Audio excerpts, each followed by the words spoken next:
Hi there.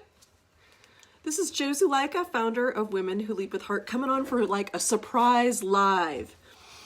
And I'm talking today all about confidence. And I was inspired to come on sort of just last minute to talk about this topic because recently I've been speaking with so many of you in my group, and I'm realizing there's this common theme that while other people in your life may see you as a completely self-assured, put together, got your shit together kind of woman who has achieved a certain level of success, who moves through the world with a sense of capability and know-how, that we share something in common. It's almost like a secret that deep down inside we don't actually feel that confident. Deep down inside, we keep ourselves a little bit small and safe, and we hold ourselves back.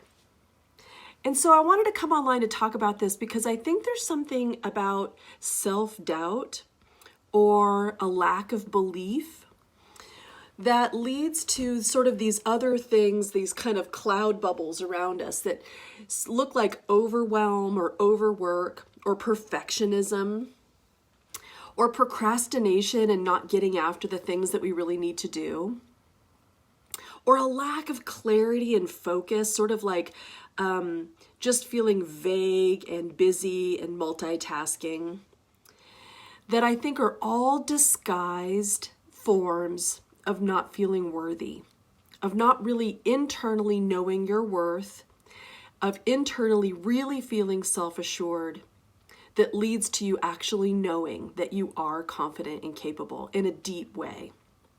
So I want to talk about the two ways that I help women get confident, because it's what I teach, it's what I train, and I figured it out. I know how to bring it.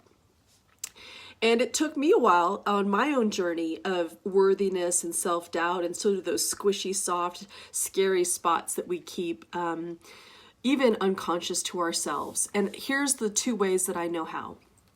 The first way is actually delving into your self-belief and looking at what are the stories going on in your head.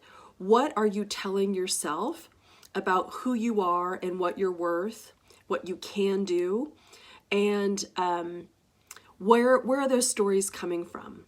So my whole Confident Leader program actually starts with the self. My whole jam is I believe our leadership comes from the inside out, meaning we first get super clear and super laser focused on what's going on inside ourselves. What are our triggers? What makes us defensive? What gets us in our own mind drama? And unpack that so that we are capable of knowing ourselves better, being more self-aware, and managing those negative self-sabotaging behaviors so much better so that we're at ease. And now from that place, we go out and lead others. I think there's so much misinformation out there about leadership that you start sort of like with time management and learning how to do things. And it's not about the doing. It is about how you come at it, how you feel, how you stand as a leader, where your confidence is first. That's where leadership is. That's where guidance comes from, is a deep self-awareness, knowledge, clarity, confidence in you. And it can be learned.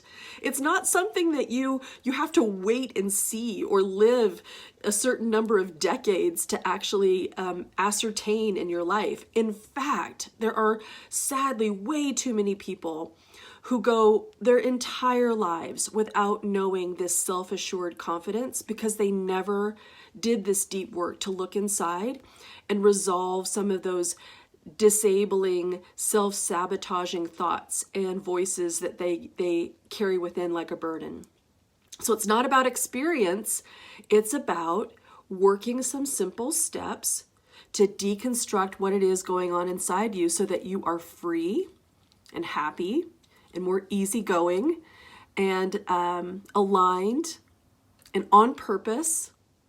And you can imagine when you feel like that, you are ready to take on the world. You're unstoppable. Woo! I'm getting so excited. Move my camera. So that's the first step of self-confidence in my workshop, is doing this internal work. And then the second step makes it all easy. The second step is actually learning the skills, learning the techniques, learning the different ways to be a leader. And in knowing those techniques, skills, styles of leading, you become confident. So this is, if you worry about giving direct feedback and hurting the relationship, if you worry about having conflict and you don't know how to resolve it capably, so you avoid it instead, if you worry about drama and don't know how to de-escalate drama in the workplace and either avoid it or combat it, these are very typical realms of leadership that I teach. I teach how to navigate these sticky spots, how to resolve conflict, give feedback, how to speak confidently and with a sense of personal authority, how to deal with defensiveness in the workplace, yours and others, how to make a clear request of your boss or a subordinate that might activate some triggers in you and make you feel nervous and scared. All of these things are easy lessons that can be learned that I teach once we really deal with that personal competency side. So if you really are feeling like you want to be the leader that you think others see you as, other people perceive you to be this self-assured, got her stuff together type of person, but internally you feel overwhelmed or racked with self-doubt or self-sabotaging thoughts, or just a sense of lack of clarity and focus or perfectionism or procrastination, all signals that there really isn't that core confidence there. And if you're kind of thrilled or even terrified about the idea of unpacking that and getting to a better place, reach out. I'm going to put a link in the comments below for how you can book a free call with me, where I can discuss more intimately with you what's going on for you and what kind of leadership skills and confidence are you seeking so that you can be unweighted in your life and ready to be this confident, impactful, solid, not overwhelmed, not stressed out, not over anxious leader in your life. Can you imagine what is capable for you if you were able to move in that way with ease, with true self-assuredness and with confidence? It is possible. Confidence is a thing you can go get. And that's my message for you today. Thank you for joining, and I look forward to speaking with you live soon.